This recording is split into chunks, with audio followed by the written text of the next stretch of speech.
talking about NXT. Mr. Velveteen Dream, he came out. He described the sparkle in his eyes. His sights are set on the NXT North American title. And as he was talking about that, we hear shock the system. He was interrupted by Adam Cole and Bobby Fish. Adam Cole talked about, he was this banner guy, especially in 2018. But when Bobby Fish started talking, the crowd just booed the shit out of him. They really hate Bobby Fish. If you guys don't know this, Bobby Fish, he was one of my favorite wrestlers on the indies. And I still like the guy. In Ring of Honor, whenever he had like singles matches, I remember once he had a match with, what's his face? Jay Lethal. And they were doing this promo backstage before the match starts. And that promo, he delivered it so well. And whenever he worked with Kyle O'Reilly and they were Red Dragon, they always delivered in the matches and the matches were fantastic. So I'm a big fan of Bobby Fish. Anyways, so we see, Velveteen Dream saying like, I'm going to dispute that and all that stuff. And Velveteen Dream, they set up the match between the two that will be at the main event. No, not the main event. It will be on NXT. The main event was something different, but I think it was the last match on the show.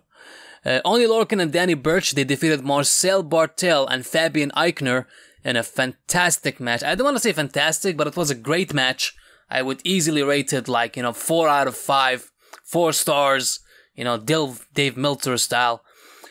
They had a great match. The double team that Eichner and Bartel do, I saw them on NXT last week, and their match on NXT versus Flash Morgan Webster and Mark Andrews, it was one of the best matches of the week last week. So this week, if nothing big happens, we don't get like more awesome matches, this match can be on that list.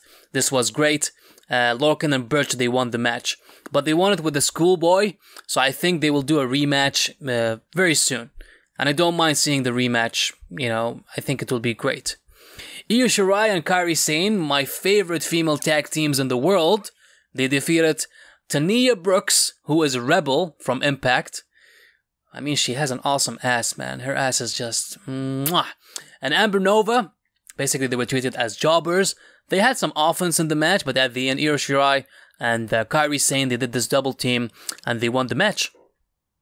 And backstage, we see Jasmine Duke and Marina Shafir warning them that, don't be so happy because we can come back at you and, beat you down.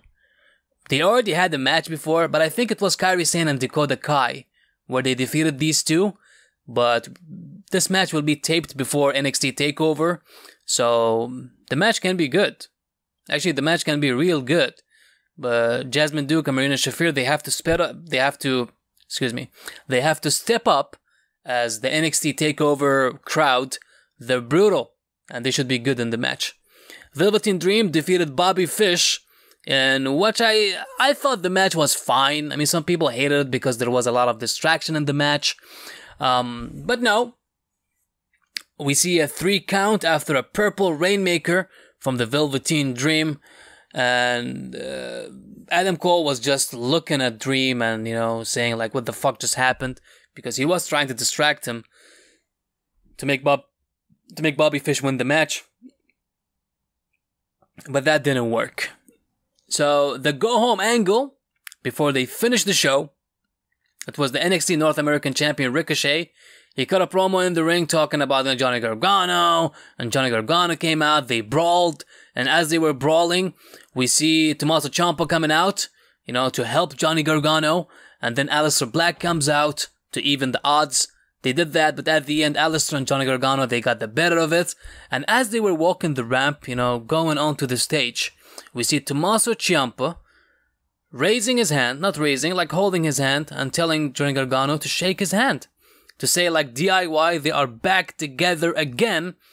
But all of a sudden we see Candice LeRae coming out and telling Johnny, no, we have been through this before, and it was hell. You can't do this again. So she pulls him apart, and we see Ciampa just having this look of saying like he wanted to manipulate Johnny Gargano, but it didn't work. But he's close. And I don't know if this thing will continue. Will we see a reunion of DIY, Gargano and Ciampa back again, because I wouldn't mind that. I would like to see that.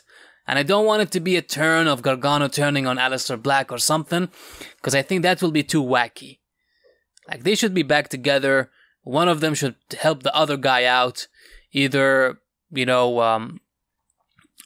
Ciampa helps Gargano out to win the North American title, or Gargano helps Ciampa to retain his NXT title. Something like that. They also announced next week, which will be another taped match before the TakeOver show. It will be the Forgotten Sons going against the Street Profits. And Forgotten Sons, man, they're so boring. And Street Profits, they're awesome, so I don't know about them. NXT UK, Pete Dunne came out. He wanted to address the crowd for what happened at NXT TakeOver Blackpool. He said that while things changed since the first show in Blackpool 2 years ago, NXT TakeOver Chicago in 2017, from that time, he is still the WWE United Kingdom champion. Gallus came out, which is the faction of Joe Coffey, Matt Coffey, and Mr. Wolfgang. They gloated about, oh, you just won by luck or something like that. And at that moment, while they were attacking, we see the lights go out, and the fourth movement of that was Mr. Walter. He walked to the ring, and Gallus suddenly looked like they wanted to quickly leave the ring. But it was a ruse, as Wolfgang and Mark Coffey hit the ring. Walter kicked Coffey in the face, and Dunne snapped Wolfgang's fingers. And they looked at each other. Most probably in the next TakeOver show, it will be Walter versus Pete Dunne. We still don't know when will that happen. Or, if they want to be smart about it, they can add this match to the TakeOver show, the original TakeOver show before WrestleMania. I think if they did that and they put like 5 solid or 6 solid matches, like there is no... Why should it be only 2 hours and a half? You can have it 3 hours and a half and add more matches to it. So Walter and Pete Dunne, it should happen at that time. And Walter should win the United Kingdom title. And you can build a division all around Walter. It can be good. It can be real good. Nina Samuels defeated Lana Austin after hitting the Prima Donna. This match sucked. And then we saw Eddie Dennis defeating Jamie Ahmed after hitting his Nick Stop Driver. I think that's what it's called. The crowd was happy to see Dennis because he had like a banger match at TakeOver Blackpool. But then like right away when the match started, he became a heel. And that's what I liked about him. When you're a heel, you continue being a heel. I have been critical of Eddie Dennis for a while now, and I think he's improving. He's growing on me, so I'm starting to like the guy. Continue what you're doing, Mr. Dennis, and I may like you very much. So, Jordan Devlin versus Travis Banks. This fucking match was fucking amazing. Everything you wanted. We saw Spanish flies on the outside, Spanish flies inside the ring, some lucha libre, some mat wrestling, some everything you wanted. It was in this match until the finish. It was a double count out. I think the feud will continue, and this easily can be one of the best matches of the week. Like easily, the match was really good. So I hope they continue what they're doing. Jordan Devlin, from the last time I saw him in the UK tournament until now, he's improving bit by bit. And Travis Banks, I have been a fan of this guy, on the indies before he joined NXT UK, and I think their feud can be something very memorable. So now we move on to the other show.